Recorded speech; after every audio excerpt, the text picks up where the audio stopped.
ជំរាបសួរបងប្អូនអ្នកទស្សនាទាំងអស់គ្នាថ្ងៃនេះខ្ញុំបានជួបជាមួយនឹងយុវជនយើងម្នាក់ចង់ជៀបច្បាស់ថាគាត់មកពីសាលាណាគាត់រៀនជំនាញអ្វីហើយនៅពេលដែលគាត់រៀនចប់គាត់រំពឹងថាគាត់ចង់ធ្វើអ្វីកុំឲ្យខាតពេលវេលាយូរជួបជាមួយបងប្អូនតតែម្ដងវាសួរបងប្អូនសួរបាទសូមបងប្អូនណែនាំខ្លួនទៅកាន់បងប្អូនអ្នកទស្សនាទាំងអស់គ្នាជំរាបសួរទាំងអស់គ្នាខ្ញុំបានឈ្មោះងើមីងហងជានិស្សិតឆ្នាំទី2នៃសាកលវិទ្យាល័យ Bill Bright ឆ្នាំទី2សាកលវិទ្យាល័យ Bill Bright បងប្អូនរៀនជំនាញអីនៅ Bill Bright សម្រាប់ខ្ញុំបាទបច្ចុប្បន្នខ្ញុំជានិស្សិតខាងផ្នែក marketing ហើយខ្ញុំ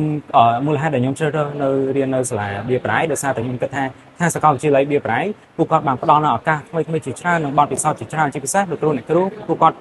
ជាសាស្ត្រាចារ្យដែលប្រកបដោយវិជ្ជាជីវៈផងដែរហើយខ្ញុំរំពឹងថានៅពេលដែលខ្ញុំរៀននៅសាកលវិទ្យាល័យ Bill Bright ខាងផ្នែក marketing នេះនៅពេលដែលខ្ញុំរៀនចប់ខ្ញុំមិនមែនត្រឹមតែជាម្នាក់ដែលអាចធ្វើទីផ្សារដើម្បីជួយខ្លួនឯងនៅជីវភាពគ្រួសារប៉ុន្តែខ្ញុំអាចជាម្នាក់ដែលដឹកនាំជាម្នាក់ដែលជួយដល់សេដ្ឋកិច្ចរបស់ប្រទេសជាតិផងដែរជាក់ស្ដែងដូចជាប្រសិនបើយើងមាន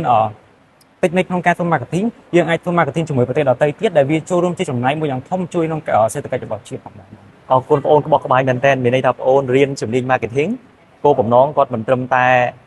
ចាប់អាជីពការងារទៅលើខាងផ្នែកទីផ្សារទេប៉ុន្តែគាត់គឺជាអ្នកផ្សព្វផ្សាយសពគ្រប់បែបយ៉ាងពីកម្ពុជាមិនថាទេសចរមិនថាវប្បធម៌មិនថាអ្វីទេតែយើងគិតថាយើងអាចជួយ branding Cambodia យើងបានណាបាទអញ្ចឹងបងប្អូនជាធនធានបញ្ញវន្តហើយបងប្អូនសូមយកសារនេះទៅកាន់បងប្អូនទាំងអស់គ្នាដែលកំពុងតែធ្វើការសម្រេចចិត្តថាយើងគួររៀននៅសាកលវិទ្យាល័យណាគួររៀនជំនាញអី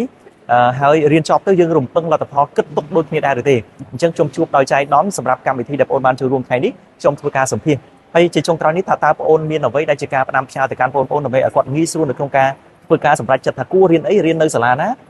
បងអាចមានសារអីទៅកាន់បងប្អូនយើងបន្តិចទេសូមជើញសម្រាប់សារដែលខ្ញុំមានសម្រាប់បងប្អូនដែលទើបតែចប់ទី12នោះគឺការដែលរើសជំនាញគឺសំខាន់មែនទែនសម្រាប់អនាគតរបស់យើង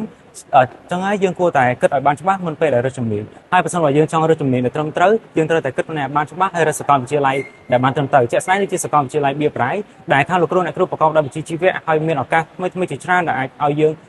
ទទួលបានពីអ្វីដែលយើងបានពីជំនាញដែលយើងបានជ្រើសរើសរៀននឹងផងដែរបងអរគុណបងប្អូនក្បោះក្បាយមែនទែនសមជានិស្សិត marketing ជូនពរបងប្អូនអ្នកទស្សនាទាំងអស់គ្នា